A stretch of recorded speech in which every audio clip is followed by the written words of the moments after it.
the second thing that I upgraded was the awning. I wanted the awning back on the vehicle when we go camping, and I wanted to choose something that was going to be durable, waterproof, that's going to outstand the wind as well, and Howling Moon was my first choice. ARB was just a bit too expensive, and the recommendations I got was to choose the Howling Moon. The quality of the material is a lot more robust and hard wearing, and it's a lot thicker as well, so when it is a little bit more windy, it'll come up with the test. So I chose the Howling Moon awning. There is sides, which I'm planning on getting as well. You might have seen it on other videos or photos. A friend of mine has the same awning that has sides made for it, so we'll get it out. It only takes a couple of minutes, and I won't do a time lapse. I'll show you in real time how easy it is to put up.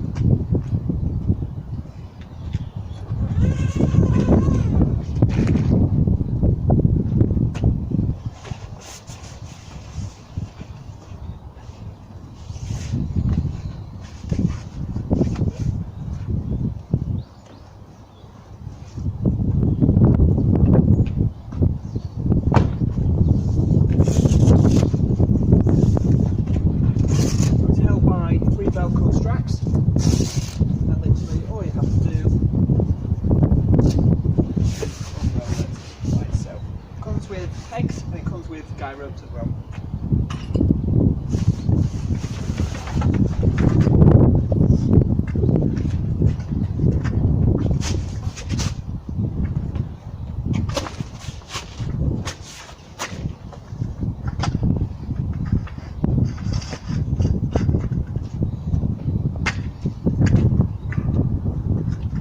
It is a lot easier with two people, but you can see how easy it can be with just one person.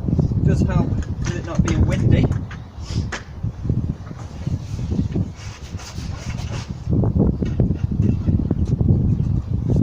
Once you've got it up, just to adjust.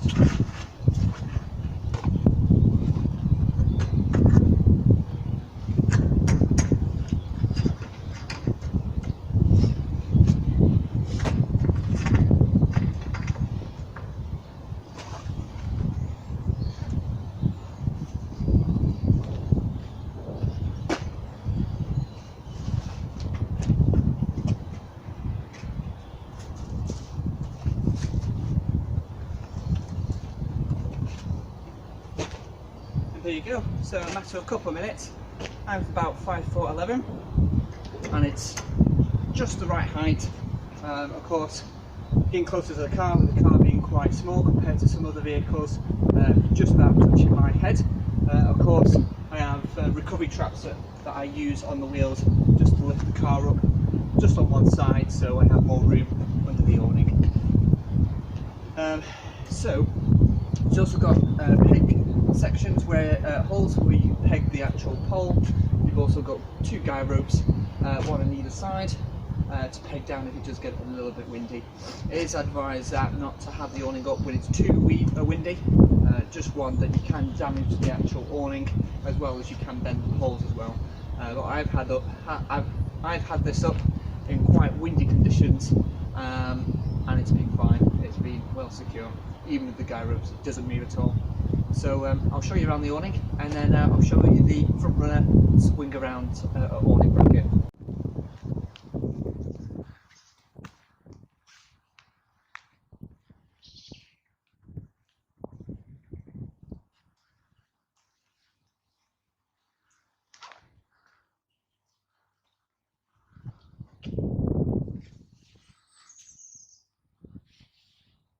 You can easily fit two people. The awning is 2.1 meters in length and 1.8 out.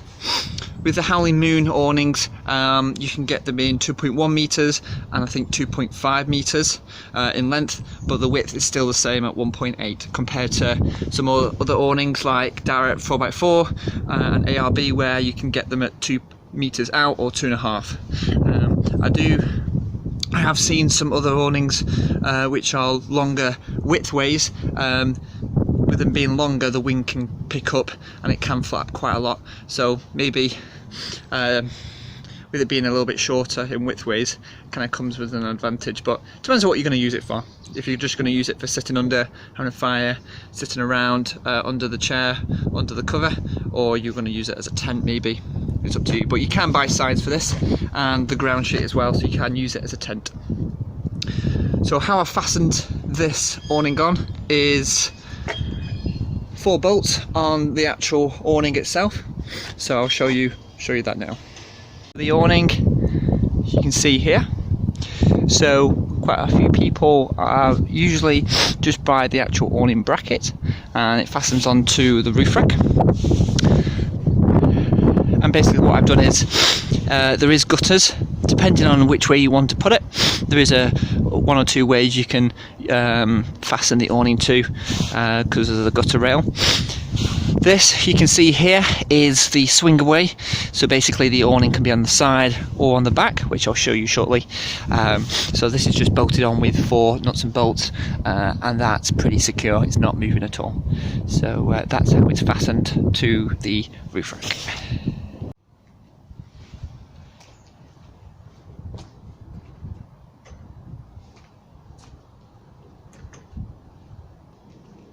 Okay, so I'm going to show you now the front runner awning bracket, the swing away that can be on the side or on the rear. So basically with 2 pins, you release them, they unclips, and basically it slides containers out and around to the back of the vehicle, which I'll show you now.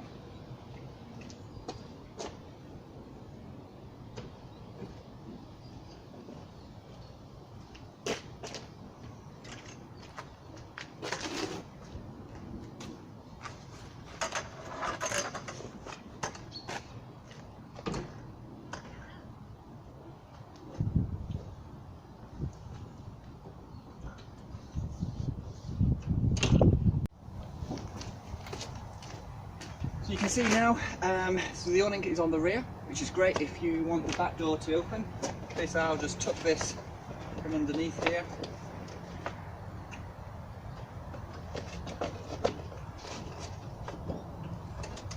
Like so, and I can open the back door, I can cook, I can sit down, and I'm still under the under shelter if the rain if it's raining or not, which is really handy. It saves me buying another awning to go on the back. So there you have it.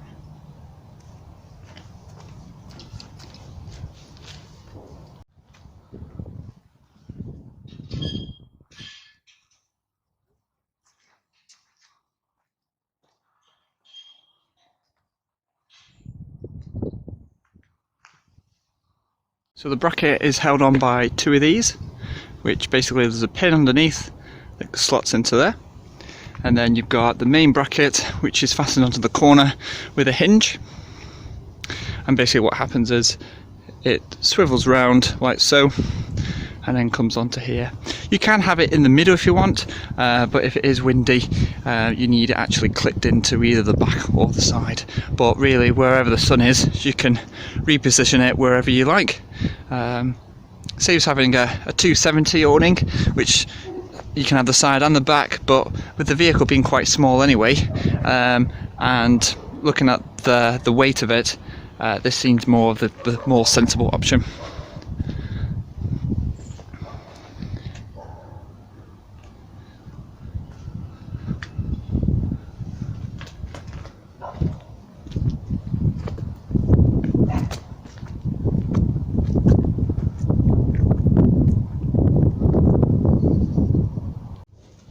You can see here the 2 pins, one here and one at the bottom there. Basically they just push out and then you release and push out the awning.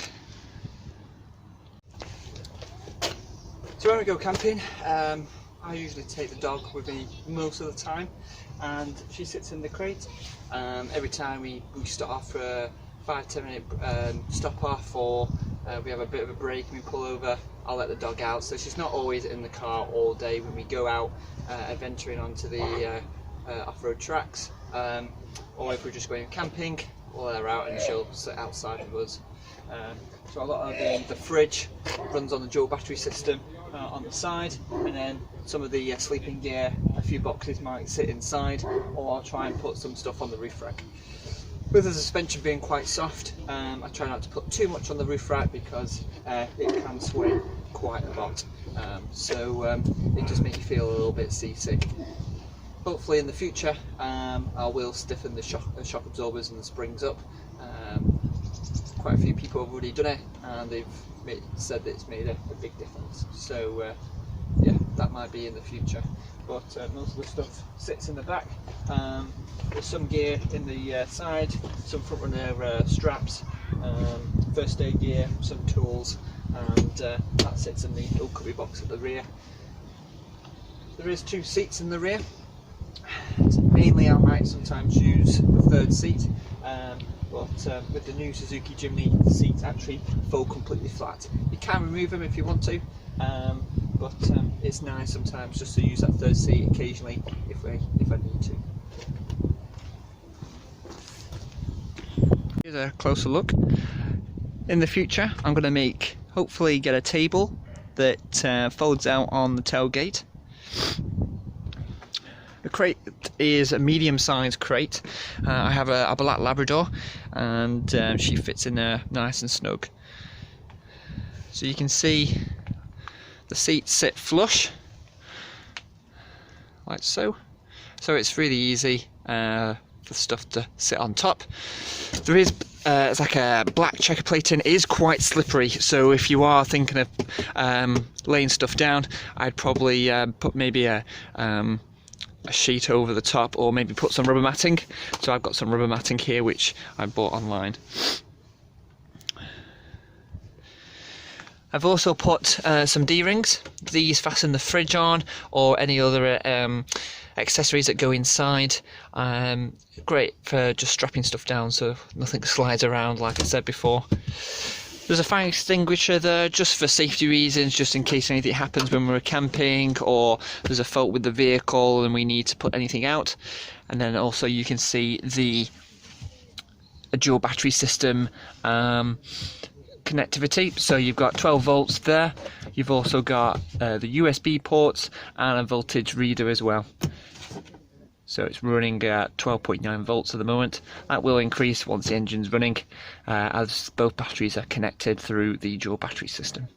So mainly I use this for the fridge, and then I'll use these for charging my camera equipment or my external lights, which run through a USB, like the LED strips.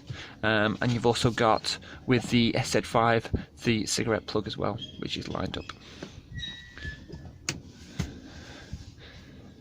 I won't go into much detail with the dual battery system, only because I've already made a video on that, which I'll put the link down below and you can have a look at that. But I'll just show you a few little quick videos of what I've done so far anyway, just in case you've not missed them. But if there is a few more videos to come on what I've done, but I'll put all the links down below and you can have a look at them.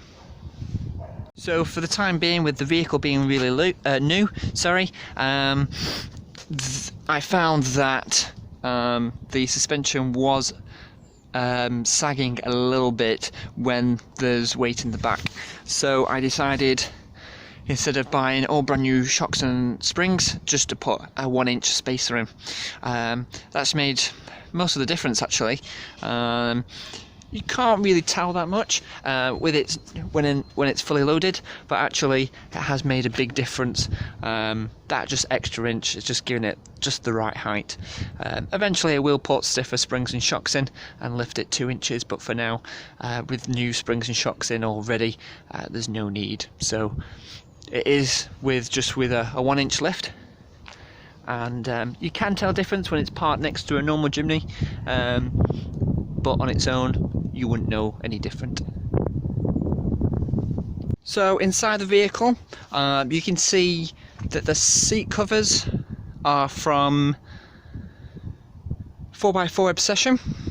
These have been specially made from South Africa, and they are safety rated with the airbags section available. So if the airbags do go, then they still work. and they've also got pockets on the side and on the rear as well, just to keep stuff accessible, which is really handy. They're in like a canvas material, so they are washable, and they're hard wearing as well. And I've had these at the same time period of the car, and they've been absolutely fantastic. They are water resistant, and they do dry pretty quick as well. They are on the pricey side, but I know quite a few people have had them before, and they've had them for many years and they've lasted, and I do like seat covers that fit to the seat instead of being baggy. And sometimes some seat covers you sweat underneath it if you've been in the vehicle for a long period of time. With these there's no problem at all. Apart from that, not a lot's been changed. Paul from Georgie Jimny, you might know him on YouTube. He very nicely gave me this leather grab handle. Really nice, easy to fit, and it goes quite well with the vehicle, with the black. Not much else I've done to the car, apart from the dual battery T-Max system, which you can see here, running both, showing both the auxiliary and the main battery. Excuse the wine gums there, and an extra, a few USB ports for just to run my phone and a few other accessories at all. At the top, I've also added the phone holder, and just to hold some extra GoPro batteries and any other bits and bobs that I might need easy access to. That is quite a lifesaver actually. It has been quite handy. And it's not expensive either, probably about £7 or £8 off eBay, and it's made to fit for the 2019 Suzuki Jimny. Apart from that, that's about it for the inside. Those seat covers do go really well with the black. They do come, the seat covers are from Escape Gear, and they do come with a dark grey. They also do the seat covers for the rear seats and a few other accessories, but I thought the tan colour goes well with the black. So I've not seen many more with the Jimnys, but they go really well. Underneath the seat, you'll probably just see recovery rope, 4-metre recovery tow strap, and some gloves. There's quite a lot of room underneath the seats, as you can see. I've also got the tyre repair puncture kit. There's quite enough space in the back. I am thinking of maybe putting a water container that goes on both sides, that fits from either footwell, with a pipe which is pressurised for storing water, because I don't put a lot of stuff in the back. The chairs do sit. 2 chairs sit in the back, but it's a bit of wasted space really, so that might be another project hopefully to come next year. The new front runner ladder that's been fitted, that's made another video of that on the channel, so if you click on the link below you can watch that, how to fit it.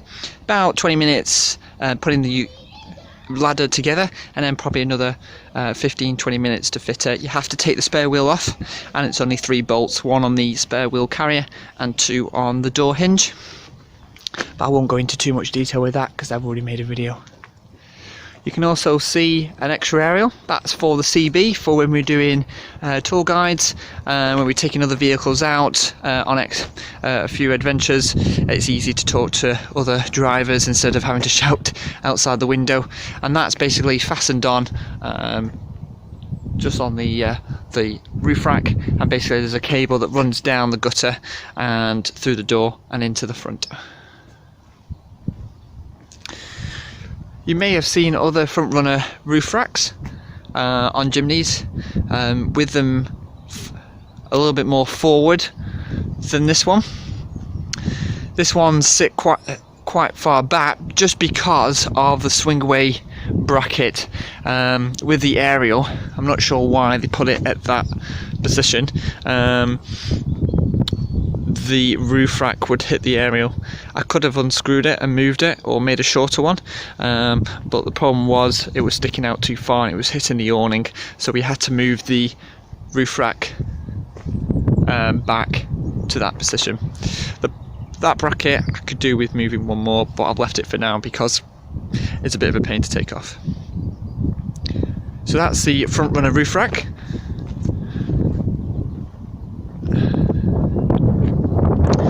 Coming to the front, you can see two Raptor 4x4 LED spotlights with my homemade brackets. Those are wired in on a switch. Eventually I may replace them for the light force, but we'll come to that on another video. And we'll show you under the hood on some things have changed from there. So there's not much has changed under the hood. Original battery. Here you can see there's a fuse box that basically runs the auxiliary dual battery system, the grill, the spotlights, as well as the upgraded horn, and that runs the mains and negatives to the battery. And then you can also see the main cable running from the main battery to the auxiliary battery that runs the breaker and the isolator for charging the main battery. And there is another video on this, so I won't go into much detail, but that is fastened onto a custom made bracket.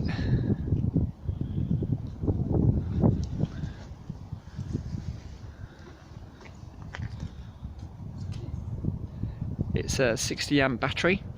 This lasts about maybe 12-14 hours. Eventually we'll get a solar panel that just trickle charges the battery when stationary for more than a day. But when we're on the move, it keeps the battery charged with the dual battery system, which trips on when the engine is running. Apart from that, nothing else is much changed really. I am waiting for a snorkel, just for more cosmetic looks really, but just that chance of water going over the bonnet and sucking in. With the filter, the air intake just being right next to the headlight, it will be nice for it just to be a little bit more raised just in case. But I'm not planning on going through deep water with this, only because it's so lightweight it would float. So that's a quick video of a walk around of the Suzuki Jimny. I hope you liked the video, and if you've got any more questions on particular things, whether that's the dual battery system or the awning, or anything that I've missed regarding the lift, or anything that I've added or thinking of adding, or whether you've done the same to your vehicle and you might have had ideas that I've missed and want to share, by any means drop me a message or comment down below on this video, and yeah, it'd be exciting to know what you've done to your Suzuki Jimny or what you're thinking to do with your overland vehicle. And hopefully in the new year we'll have a few more plans on the car and places where we're planning on going. So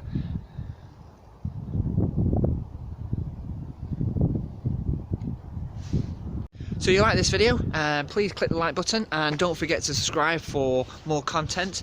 And if you've got any questions, drop your comments down below. I'll try and put as much information in the description below, and we'll see you in another video soon, guys. Catch you later.